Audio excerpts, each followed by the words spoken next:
En este salmo hay muchos ecos, especialmente del Salmo 18, pero no significa que este salmo sea como una repetición, una mezcla de otros capítulos.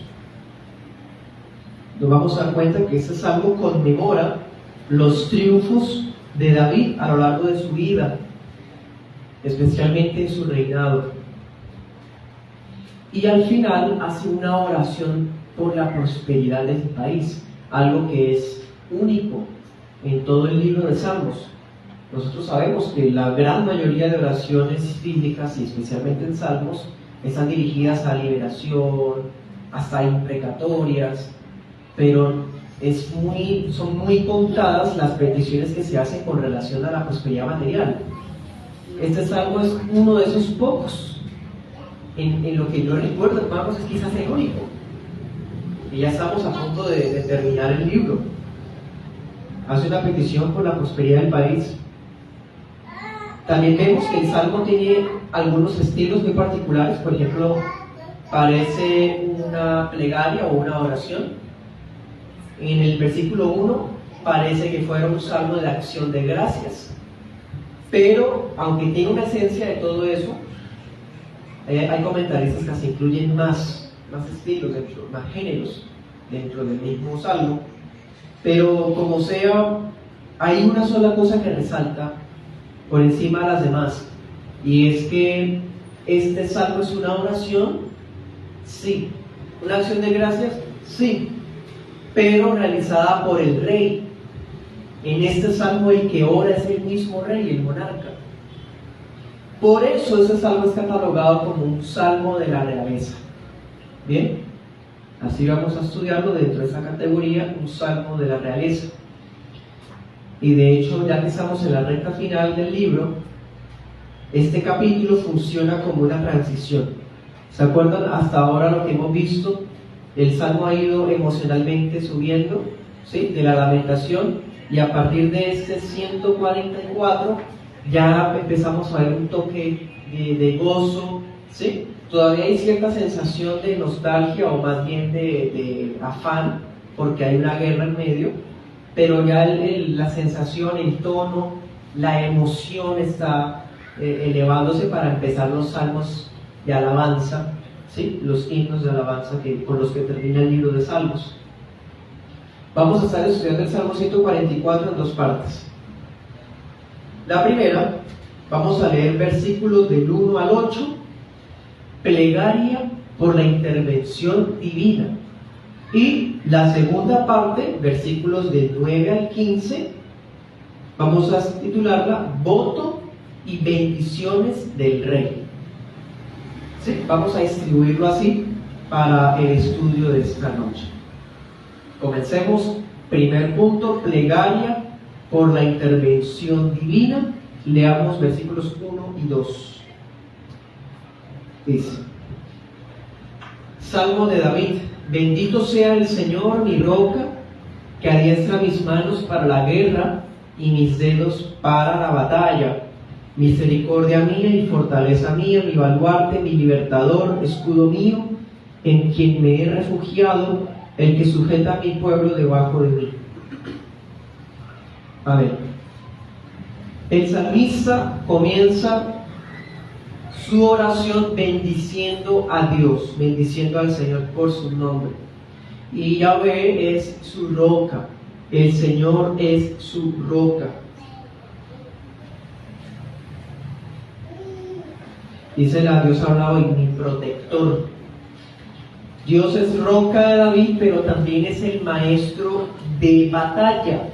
Y esa descripción es muy interesante y un poco controversial para los días de hoy, porque da a entender que Dios fue el que le enseñó a guerrear a David.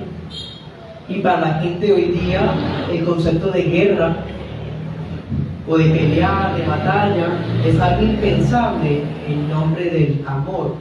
Sin embargo, Dios es Dios descrito como guerrero muchas veces, y aquí lo estamos viendo como una especie de entrenador, como una especie de entrenador bélico, alguien que le enseña a pelear y a defenderse y a atacar a David, ¿sí?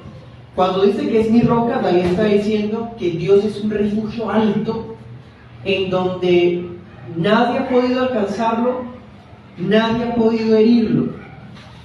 Hermanos, para nosotros que leemos, pues es sencillo, pero en ese entonces, para que un rey viviera muchos años era muy difícil, atentados, guerra tras guerra, enfermedades. David sobrevivió y murió de viejito, hermanos. Eso es un gran milagro. Entonces lo que está diciendo David, el Señor fue mi refugio, y todo lo que, las guerras que por ejemplo él mismo vivió, David fue uno de los reyes, a propósito, de los pocos reyes que iba al frente en la batalla. Él no era el rey que ordenaba que fuera la gente a pelear, no, él iba a la guerra también. Es más, si usted ha leído 2 Samuel, sabe que hasta los mismos guerreros dijeron: ya no vuelvas a ir con nosotros. O sea, fueron los soldados los que dijeron: ya no vengas más, porque por él se mete en la guerra, él va al frente en la batalla. Entonces, ahora pongámonos a pensar, ¿cuántas guerras vivió David? Y nunca ni siquiera fue herido. Por ejemplo, con el rey Josías, también un gran varón de Dios, fue herido. Quizás fue la única guerra donde él estuvo, y en esa única guerra fue herido y murió. ¿Cuántas guerras vivió David? Y de todas maneras nunca fue herido, sobrevivió. Entonces Dios fue ese refugio impenetrable para David. Asimismo dice que Él es su maestro, dice: quien adiestra mis manos, quien adiestra mis dedos. ¿Sí? Es como si dijera que Dios es el que le ha dado la destreza para haber sido un gran guerrero. Como si dijera: fuiste tú el que me enseñó a manejar la espada, el que me enseñó a manejar el arco. Pero no solamente eso, hermanos, es que hay una serie de descripciones que hace David de Dios que son muy especiales. Dice que tú has sido para mí, ¿qué? La fuente de mi misericordia, mi castillo, mi fortaleza, mi libertador, mi escudo, mi confianza. Todo eso ha sido el Señor para David. Es el Señor el que ha garantizado que el pueblo de Israel, que es un pueblo tan problemático, se haya sujetado a Él. Eso es, hermanos, muy bello. Leamos algunos textos. Salmo 18, que es el capítulo que tiene más ecos. Salmo 18, leamos varios textos. 18:2. Si quieren, leámoslo desde el 1. Dice: yo te amo, Señor, fortaleza mía. El Señor es mi roca, mi baluarte, mi libertador, mi Dios, mi roca en quien me refugio, mi escudo, el cuerno de mi salvación, mi altura inexpugnable. Leamos el 34, ahí mismo. Él adiestra mis manos para la batalla y mis brazos para tensar el arco de bronce. Ahí mismo leamos el 39. Pues tú me has ceñido con fuerza para la batalla, has subyugado debajo de mí a los que contra mí se levantaron. Leamos el 47. El Dios que por mí ejecuta venganza y subyuga pueblos debajo de mí. ¿Sí? Son varias referencias, ¿no? Varios textos, y solamente hemos leído 2 del 144. Volvamos para allá. Cuando dice mi misericordia, esa expresión me pareció única, es muy linda. Está diciendo David: Señor, tú has sido mi misericordia. Pues bien, Dios habla hoy y dice: mi amigo fiel.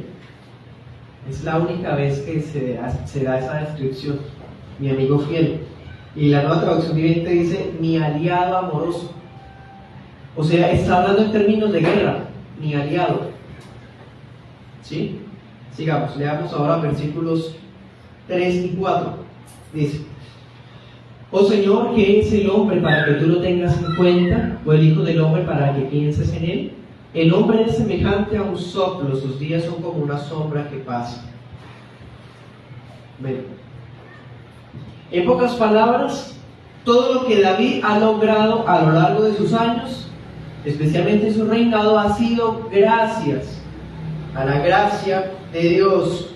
Entonces, cuando él considera estas cosas, no le queda de otra que hacerse una pregunta que ya hemos estudiado antes.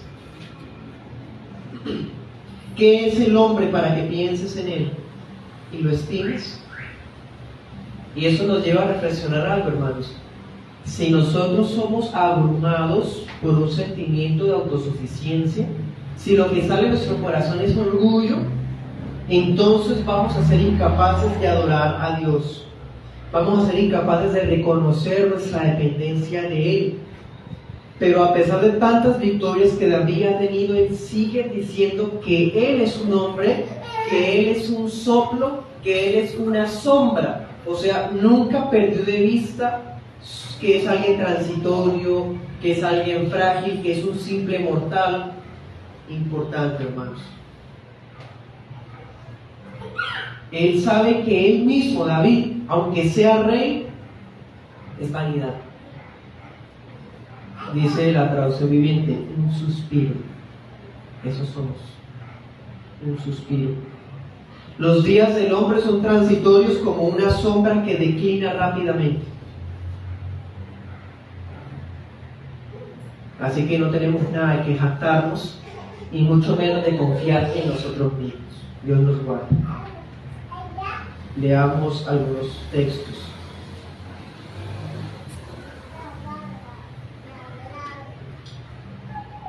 Leamos Job 7:17.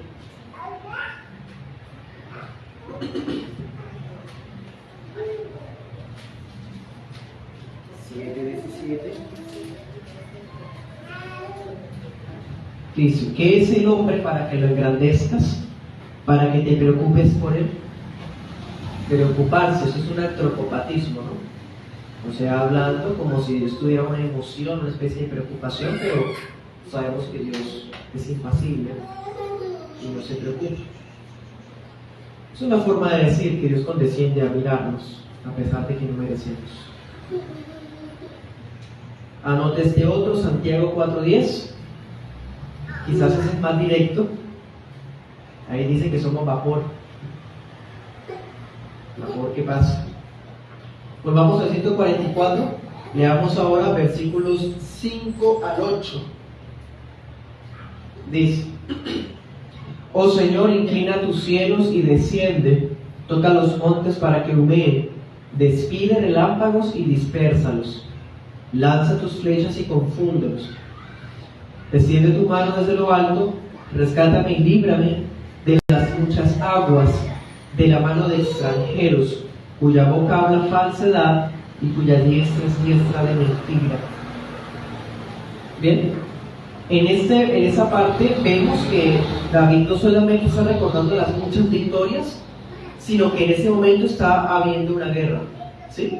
En ese momento, y ahora él le pide a Dios como una especie de teofanía, o sea, que venga él mismo en persona y pelee por él para ayudarlo. Es como si dijera, si tan solo vinieras a pelear contra mis enemigos, los cielos se verían inclinar, las montañas humearían, tus rayos los haría huir, aterrorizados en desorden y cobardes confundidos.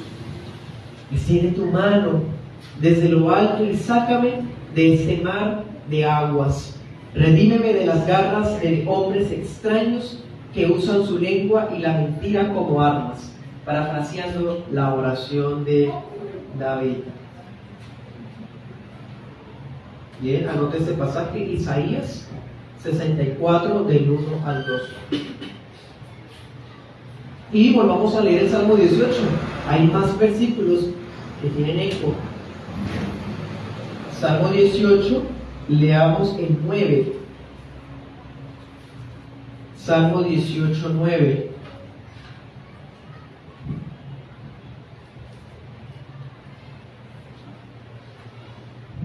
Dice: también inclinó los cielos y descendió con densas tinieblas debajo de sus pies. Ahora leamos el 14.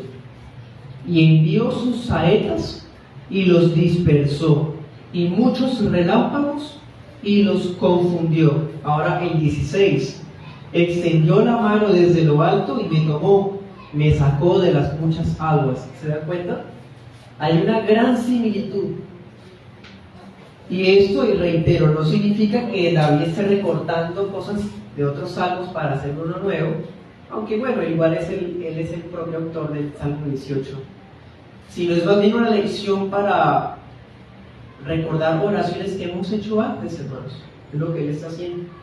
Cito al doctor Kraus del siglo pasado, abro comillas: el rey participa como todos en el destino de verse abocado a la muerte, pero tiene el privilegio de la oración y del contacto directo con Dios, y así, a la vista de las olas de la perdición y de los poderes hostiles, puede pedir a Dios una teofanía. Cierro comillas.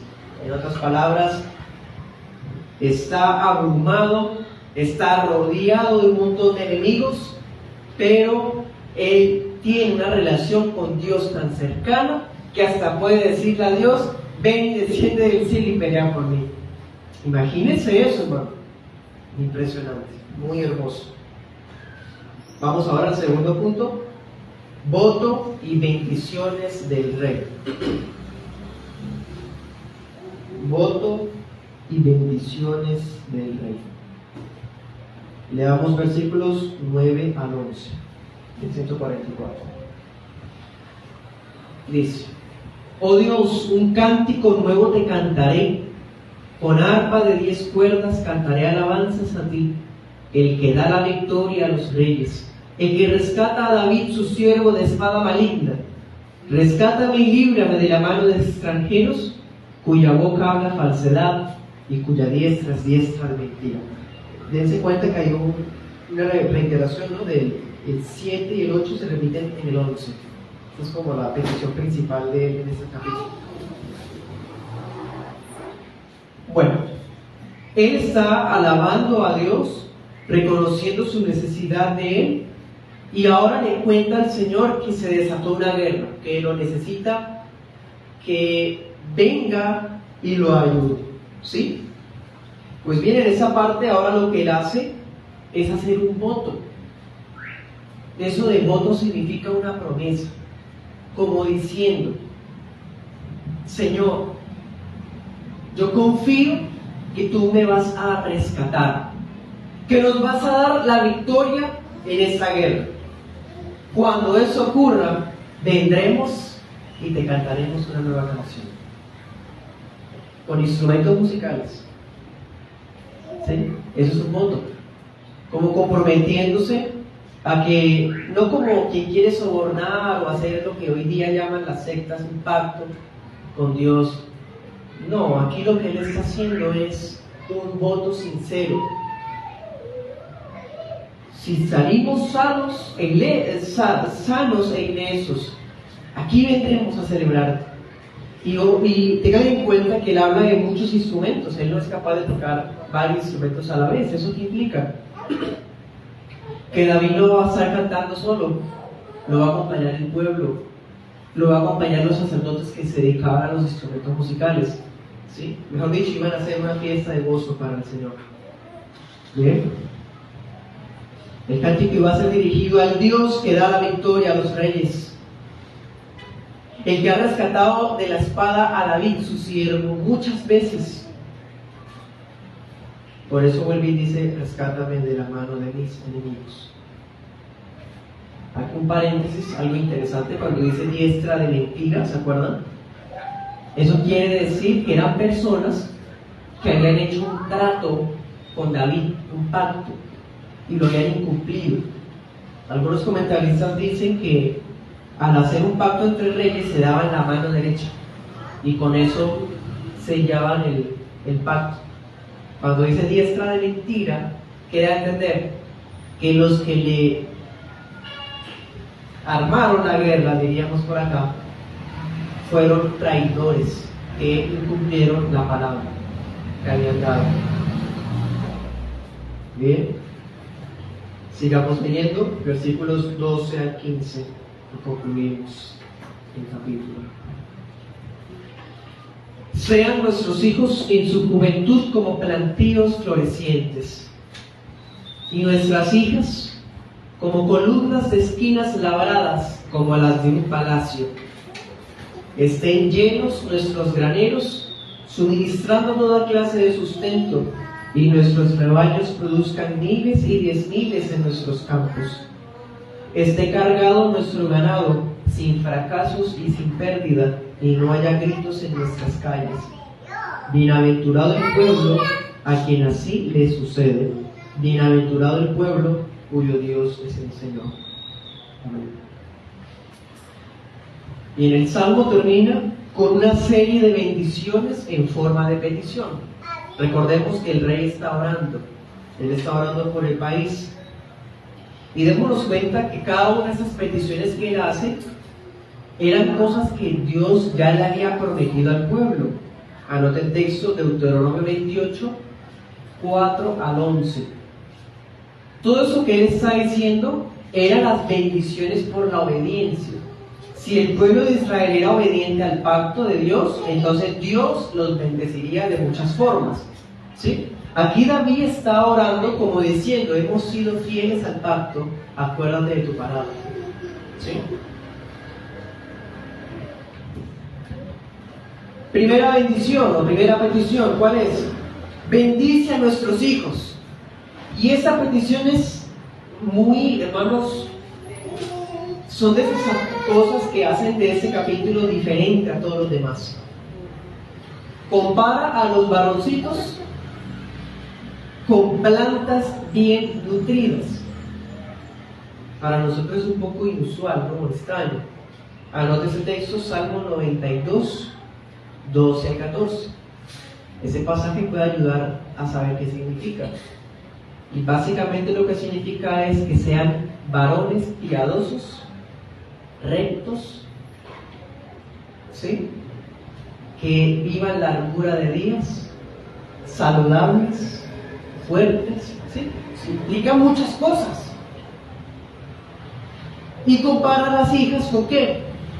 Y eso también es algo muy único de este salmo. Dice columnas, dice la traducción viviente, columnas elegantes, talladas para embellecer un palacio. Eso es lo que él le pide al Señor, que así sean nuestras hijas, nuestras doncellas, ¿sí? Anote ese texto que puede ayudar un poco a entender qué significa. Cantares 7:4.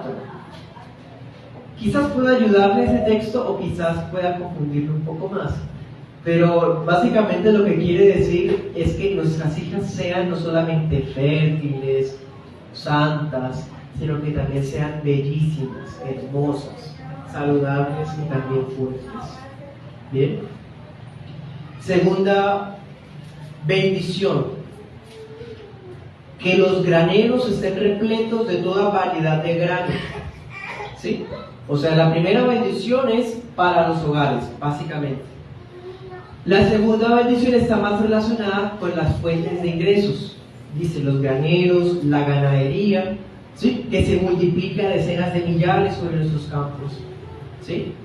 En otras palabras, prosperidad material, financiera, económica. Tercera bendición, versículo 14, ¿qué dice? Que bendiga los bueyes, los toros. Bueno, esa es otra de esas cosas que leerlo a estas alturas es complejo. ¿Por qué pide eso?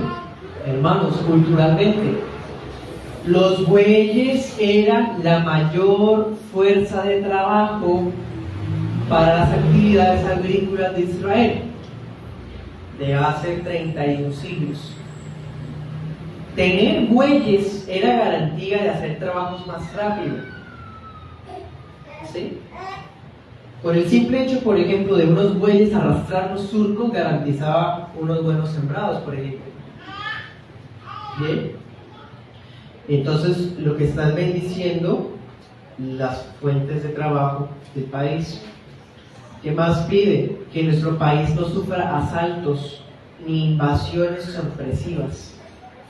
Bien, peticiones muy bellas porque Es lo que el rey ora por su país, es lo que un presidente debería orar a Dios por su país. Es lo que un pastor ora por la iglesia, es lo que un padre ora por su familia. Es lo que un gobernador por su departamento, un alcalde por su municipio, en fin. Es una oración que puede hacer cualquiera que está en un lugar de eminencia.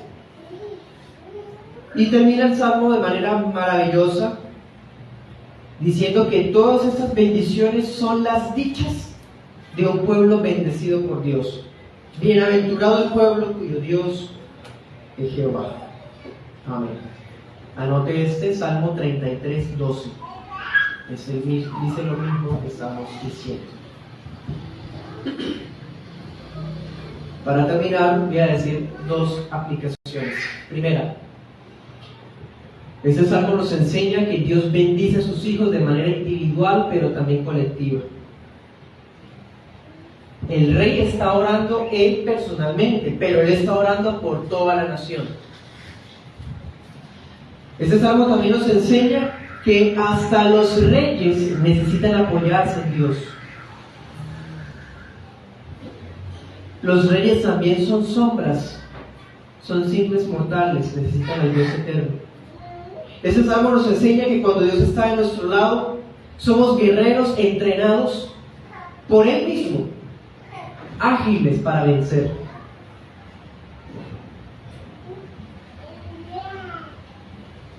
Este salmo también nos deja ver la oración sincera de un rey que quiere que los tiempos de guerra terminen y que ya no haya más ese ambiente de guerra, sino que ahora haya un ambiente de paz. ¿Sí?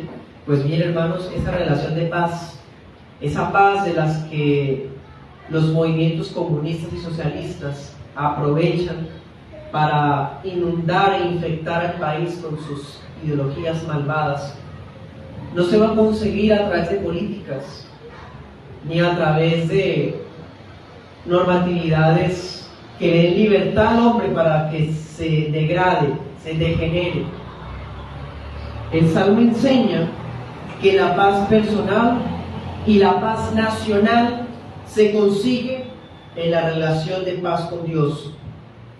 Solo a través de una relación de paz con Dios tendremos verdadera felicidad, verdadera paz y verdadera prosperidad, no solo como personas, sino como nación.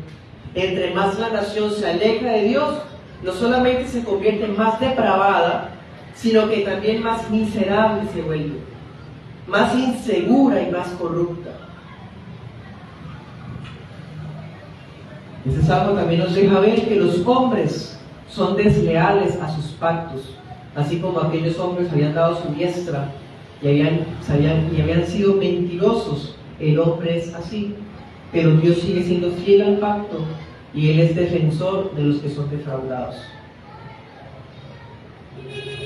Segunda aplicación, esta ya pensando en Cristo. Pues hermanos, contemplemos a Cristo en este salmo. ¿Cómo? Primero, Cristo es el Rey y estuvo entre nosotros. Podemos meditar un poco más acerca de la sumisión del Hijo en su ministerio terrenal. Cristo también asumió una naturaleza que era como una sombra. Cristo asumió una naturaleza que era mortal. Por lo tanto, Cristo lo vemos en las Escrituras dependientes del Padre mediante el Espíritu Santo. También vemos en este capítulo la intercesión del Hijo, porque Cristo es el Rey a la diestra del Padre y Él cumple hoy su función de intercesor en los cielos. ¿Cómo ora Cristo por nosotros? Salmo 144, Él ora por nuestros hijos, sus hogares. Él ora por nuestras fuentes de trabajo. Él ora por nuestra seguridad. El Señor, nuestro Rey, ora por nosotros.